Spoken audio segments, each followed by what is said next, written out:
Tantor Audio, a division of Recorded Books, presents Everything is Possible, Antifascism and the Left in the Age of Fascism, by Joseph Fronczak. Narrated by Rick Adamson. Prologue. The History of the Left. When no one's asking, I know very well what the left is, but then I'm asked, and I don't know any more. Jacques Julliard. What is it? A revolutionary movement? But all is calm. The questions and the complication belonged to Simone Weil. She was in Paris, writing in early June 1936 about the factory occupations then sweeping through the city and its surroundings. Weil, a 27-year-old philosopher who wrote on topics ranging from work and strikes to revolution and war, had just visited several of the occupied factories, including the Renault plant where she herself had once worked while on leave from a teaching post. Now that the Renault workers had grabbed control of the grounds and were occupying the plant, Weil had returned, hoping to soak up what one of the strikers called the pleasant feeling of being lords and masters of a place where they usually toiled, their immediate world momentarily turned upside down. Weil found the scene inspiring, and she found it puzzling. How to square the perfusive sense of revolutionary possibility, not to mention the outright seizure of the means of production, with the emotional calm, and how to square the calm with the explosion of sit-down strikes, as they came to be called, across Paris's industrial landscape. By the time Weil wrote out her questions, the movement, revolutionary or not, had brought the region's manufacturing to a standstill, hitting the largest firms and smaller operations alike. And by the time her words appeared in published form a couple of weeks after the Renault strike, the sit-down movement had spiraled from the factories into all sorts of workplaces splayed across the city, the cafes, hotels, and department stores, the grocery stores and markets, boutiques, bakeries, and workshops. Weil thought that the suddenness and thoroughness of the movement suggested something fundamental, something transformative, but she still could not shake the sense that all around her the mood was too light, as if those waging the revolution, again if that's what it was, didn't understand that it shouldn't be all smiles, songs, and affection for those who embraced each other as equals. The puzzlement was not Weil's alone. It was a slapstick sort of revolution dealing in comedy instead of blood, a close observer in Paris suggested in the wake of the strike wave, but its results were far-reaching enough to make French workers date their calendars from the day of strike settlements, just as Mussolini tallies history in terms of the years since his march on Rome. The Echo de Paris, a daily paper popular on the right, felt it necessary to warn readers not to be fooled by the facade of good humor, songs, and innocent diversions. Make no mistake, the newspaper insisted, all those strikers occupying their workplaces meant that a revolution has begun. Indeed, the Echo went so far as to claim, all revolutions begin like this. 2 months later, Weil boarded a train bound for Barcelona, a city by then in the midst of a revolution of its own. The revolution in Barcelona, to be sure, had not begun with good humor or innocent diversions. It had begun with deadly street battles involving swarms of the city's people fighting against soldiers of the Spanish army. The fighting had taken place in late July during the first few days of the Spanish Civil War. It had left as many as 500 dead and countless more wounded. Yet, somewhat miraculously, when it had ended, in control of the city were the common people of Barcelona, syndicalists and anarchists, the women who kept the working-class neighborhoods running, the community-based militias, rowdy teenage laborers, the local barbers, and factory workers in faded blue overalls. And in the days that followed the violence, even as they buried their dead, The people of Barcelona threw the city into a state of social revolution much like what Vey had witnessed in Paris about 8 weeks before, only more so. They seized the factories, the hotels, shops, and cafes, and then they collectivized them. They spoke to each other now as equals, and they looked each other in the eye as they walked down the Ramblas.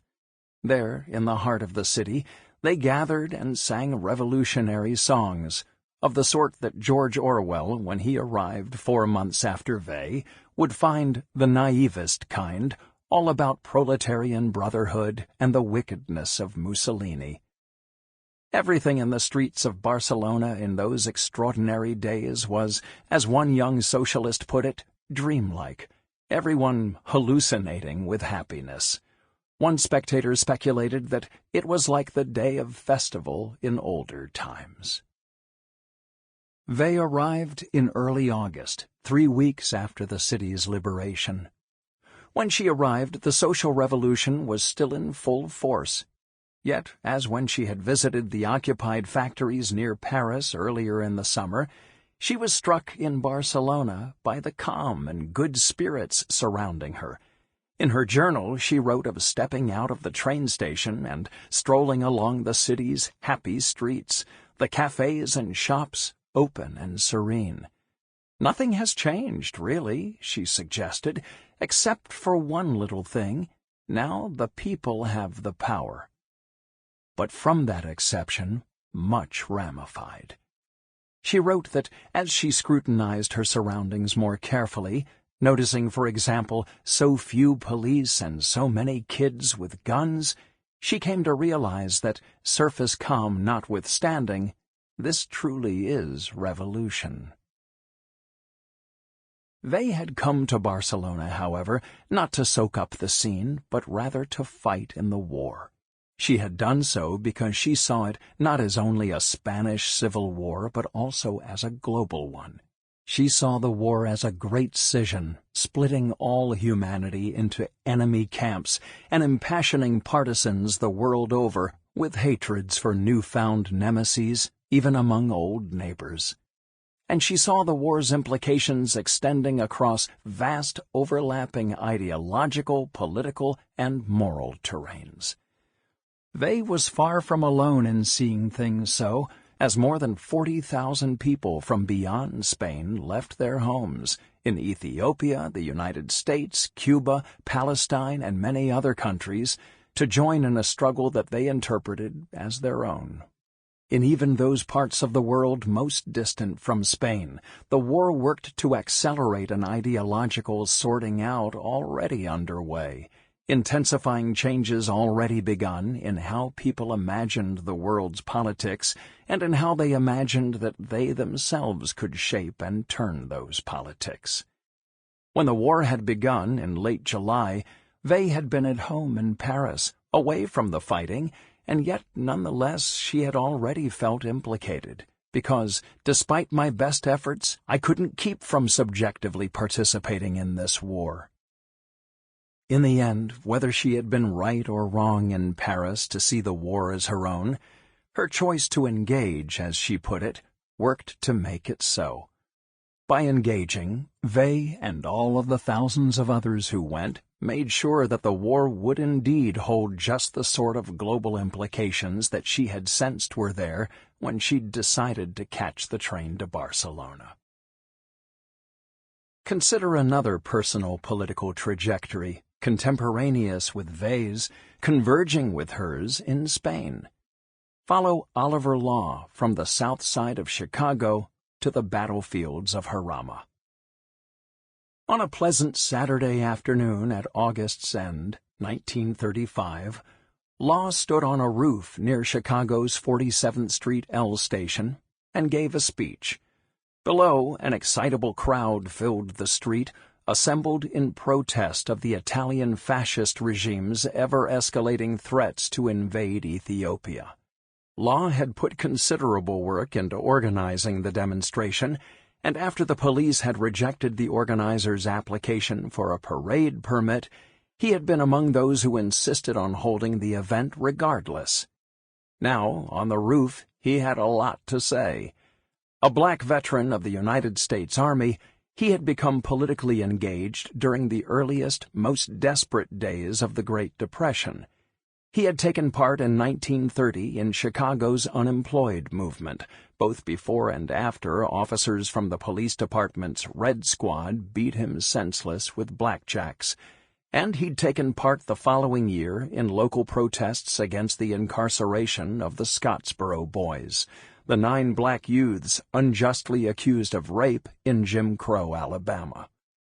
He had joined the Communist Party USA the year after that, and had risen quickly in the local branch's ranks, even running for office on the party ticket in 1934.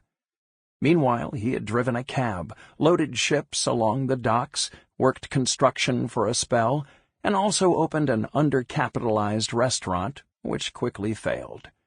A profile of him in the Daily Worker suggested that he considered his political engagement during these early years of the Great Depression a turning point in his life, protecting him against defeatism and demoralization as a result of the failure of his business. By the summer of 1935, when he threw himself into the local effort to protest the Italian dictator Benito Mussolini's warmongering, he already had a sizable reputation in Chicago's radical circles. The mass march down 47th Street was far and away the largest of the anti-war demonstrations in Chicago that summer, with some estimates suggesting that 10,000 took part. In fact, it was one of the largest of all the many hands-off Ethiopia protests that swept through the world's major metropolises in 1935, everywhere from Melbourne to Calcutta and London to Rio de Janeiro. And in addition to the thousands of protesters who showed up on 47th Street for the march, hundreds of police officers also showed up to break it up. One observer even felt that the officers with their patrol wagons made a bigger and far more spectacular parade as white and black citizens of both sexes were herded indiscriminately into the vehicles and hurried off to precinct police station cells. While Vey the following summer would find herself struck by the surprising calm of a factory occupation near Paris, Law, in the summer of 1935, had to handle the predictable pandemonium of a street demonstration in Chicago. Indeed, that was why he was on the roof. A few bold protesters attempted speeches down in the street, but they did so at their own peril. As Law and the other organizers had expected, as soon as anyone in the crowd popped up her or his head with an eye toward giving a speech, the police began to make their way through the mass of people to arrest the offender, clubbing marchers along the way. This meant that street-level speakers had to melt back into the crowd before they could make much of a point, leaving it to someone else, somewhere else, to pick up where the last speaker had left off. That kept the oratory on the street somewhat impressionistic. It also made the oratory something of a cooperative act of speech, one improvisational discourse blending into the next. This had its own expressive elegance to it, and its implications, most of all in their material form, that of the police clubs, had a way of leading participants to draw solidarity-generating connections between the dangers faced by the people of faraway Ethiopia and the dangers that were their own right there in Chicago. But on the roof, Law had time to pursue his point. It appears that nobody documented what he said that Saturday afternoon, but he inevitably spoke out against the growing menace of fascism. If other speeches given during the hands-off Ethiopia campaign provide any guide, he said something to the effect that the Ethiopian people's fight against Italian fascism belonged to all people everywhere who opposed fascism anywhere, much like what Vey implied one summer later when she considered why she felt that she had to take the Spanish people's fight as her own. What is known about Law's speech is that, his rooftop remove notwithstanding, it ended with the Chicago police hauling him off to jail. 16 months later, Law left Chicago for Spain. Like Vey, he saw the Spanish Civil War as a fight that belonged to all, and he saw it as a fight over the greatest of stakes, the choice between fascism and the possibility of a better world. Along with 5 others, he caught a train to New York sometime after Christmas 1936 and set out across the Atlantic on a steamer on January 16, 1937. Only weeks later, in the Jarama Valley east of Madrid, he took command of a racially integrated machine gun company, an accomplishment, it was pointed out, that hadn't been possible when he had served in the U.S. Army. His choice of solidarity with people far away had opened possibilities of empowerment for himself, and as he had in Chicago, he achieved recognition and respect at Jarama. A reporter who interviewed him on the front in the spring of 1937 observed that Oliver Law stands out for his leadership, his coolness, and his gallantry. In the interview, Law spoke openly of the possibility of dying in Spain, but again, like Vey, he thought that taking part was incumbent upon him, and he explained that he fought not out of humanitarian sympathy for the Spanish people, but rather out of human solidarity with them, the Civil War ultimately as much his own concern as theirs. He explained, "We'll do it here in Spain, maybe stopping fascism in the United States, too, without a great battle there." Vey and Law, Paris, Barcelona, Chicago, and Jarama. The sit-down strikes, the hands-off Ethiopia movement, and the Spanish Civil War. Explaining the connections between such people, places, and events, and explaining the possibilities opened by these connections, are 2 of this book's central aims.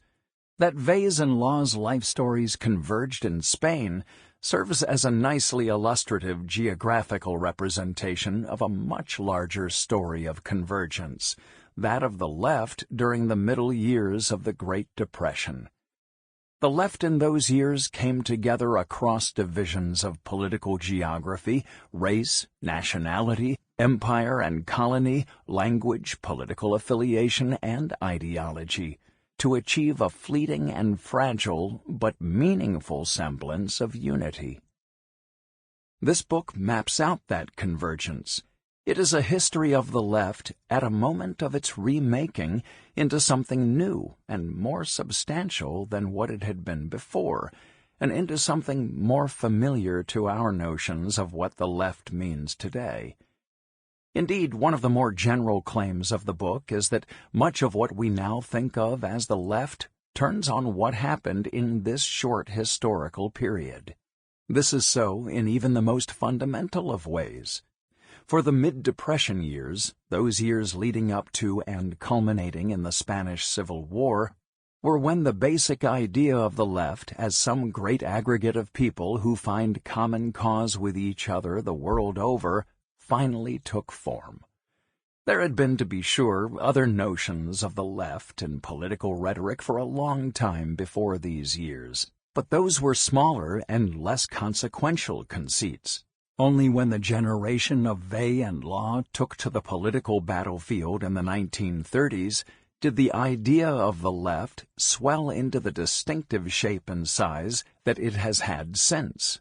Only then did people take to reckoning that the left was something at work the world over, something that included masses of people in different countries all over the world, all at once. And indeed, for the most part, only then did the left transform in people's minds into the sort of thing that could be imagined to be at work anywhere, or to do anything at all, that it could be imagined to act in the simple sense of possessing and exercising an agency all its own, as if the left were a sentient being like you and me.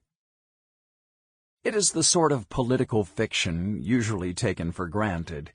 It is today, and has been for a long time, quite commonplace in political talk for abstractions like the left somehow to act on their own, to perform even audacious acts, to hold specific beliefs, and to make clear-voiced declarations. Listen to everyday political chatter and hear that the left fights for certain causes and battles against others, that the left takes stands and makes demands, that it keeps the faith or loses faith, that the left occasionally wins great victories, even though its usual lot has seemed to be to suffer terrible defeats. The left argues, insists, struggles, demonstrates, and remonstrates. It organizes, mobilizes, dreams, pleads, and protests. It is, again, as if the left were alive, flesh and blood. How to explain this being so? How did it come to be that people today would reflexively express such belief time and again in everyday political discourse in the agency of a mere metaphorical figure? Why is it such common sense that the left is something at all, let alone something capable of taking part in the great political contests of the day, contests over the fate of humanity? One way of explaining it is to suggest that we have learned to think of the left as a political collectivity. Our politics teems with such collectivities, which is at least noteworthy and perhaps alarming, because they are all fictions of a sort, inventions of the mind that only exist to the extent that people believe them to. And yet we allow these fictions considerable power to shape our lives, to shape our world. In part, this book tells the story of how people around the world came to believe in the left, the same as they could be said to believe in any of the other great phantasmic collectivities that inhabit our political world. Strange and inevitably mystifying creations such as the people and the working class, or any given nation or social movement or political party, or any and all of our most familiar ideological specimens, those such as the progressives, liberals, socialists, populists, and conservatives, or, of course, the collectivity that is the left's natural corollary, the right. Like the left, the right and all of the rest of these political collectivities first needed people to imagine them into being for them to exist at all, and they will last only so long as people persist in believing in them. Beware them all, warned the newspaper intellectual Dorothy Thompson in the final days of the 1930s. Thompson, a widely syndicated columnist for the New York Herald Tribune, insisted that many an intellectual problem, and it followed many a political problem, stemmed from faith in abstractions like masses, proletariat, liberals, progressives, Tories, CIO. They were all, to her mind, illusions, phonies, she called them. And yet even Thompson, the shrewd skeptic of ideological abstraction, had learned by the 1930s end to trust subconsciously in the veracity of at least one collectivity. Only a few lines after she warned against putting any stock in those phony abstractions, she then invoked the left as if it were as solid as cement. In our time, as in Thompson's, it's a question worth asking. How is it that people would put so much faith in these abstractions, these phonies, to signify actual political creatures living among us? The various stories of these political collectivities' makings, taken together, tell an important part of a larger story, the story of the making of the modern political world. In this book, I relate one of those stories with an eye toward that larger one. There are endless ways to relate the history of the left.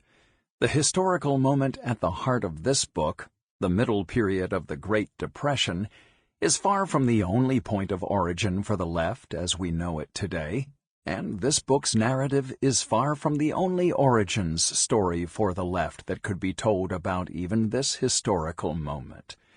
Any political formation, such as the left or the right, or communism or liberalism or conservatism or any of the other phonies, is necessarily complex and has multiple origins, and any one of its points of origin can be narrated in any number of ways.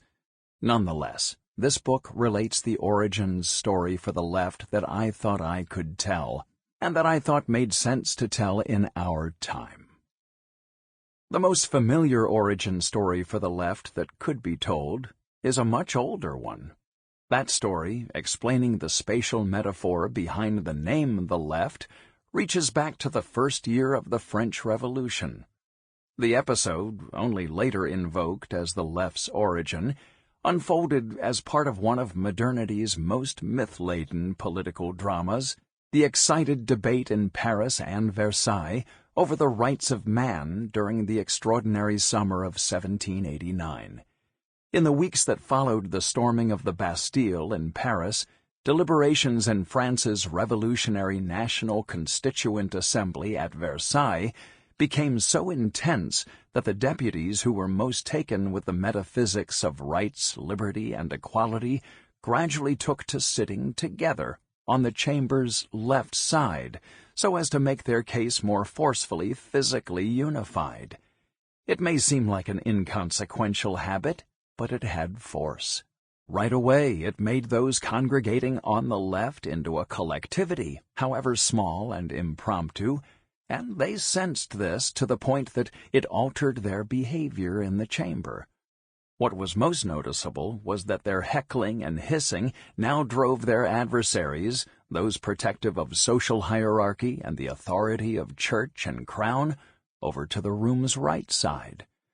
By August's end, after those on the left had won their greatest triumph with the issuance of the World Historic Declaration of the Rights of Man and Citizen, those who felt themselves cast to the right and much aggrieved by it began, as one of them put it, to recognize ourselves. In a way, that self-recognition was the origin of the right. In a way, then, the left had not only been present at its own making amid the fabled events of the summer of 1789, it had compelled the making of the right by reaction as well. And it was precisely in this way that many later political actors and thinkers took to seeing the matter. They looked back at the clamor at Versailles and found in it a parable of collectivity-making fit for their own times. Small-scale and situational as the affair had been, it nonetheless looked to them like an origin story for the left and the right, and it looked as well like an origin story for the whole of modern politics in all its factious, collectivity-driven, and grievance-ridden glory. But only in retrospect. Neither the left nor the right had sprung forth fully formed in 1789. At the time, nobody in the Assembly had imagined that the occasional gesture to the left as the side of equality, the rights of man, and social justice would someday be projected beyond their chamber, let alone beyond France. The periodic single-room face-to-face gathering of deputies during Assembly sessions was a thing of a different kind from what the left has meant since the day of Vey and Law. Only since then, since the middle years of the Great Depression, has it made sense to people to imagine the left as not just a collectivity, such as that congregation of revolutionary deputies at Versailles, but as what you might think of as a mass collectivity, that is, as a vast aggregation of people likely never to meet each other and whose solidarities rely always on their imagining themselves and each other into a common vessel, such as the left. And in a parallel way and for parallel reasons, only since the middle years of the Great Depression has it made sense to people to imagine the left as what you might think of as a global collectivity. That is, not only composed of many people, but moreover composed of people in many places all over the world. The left as we know it today, and it has been known since the generation of Vey and Law, is something dramatically universal, something seemingly at work in any and all of the world's political provinces all at once. By contrast, before those middle years of the Great Depression, the left meant only smaller and disparate things, and indeed throughout most of the 19th century world, people made only sparing use of the French revolutionaries' imagery, sorting out political beliefs between left and right. More to my point, though, is that on those occasions when people in the... Sample complete. Ready to continue?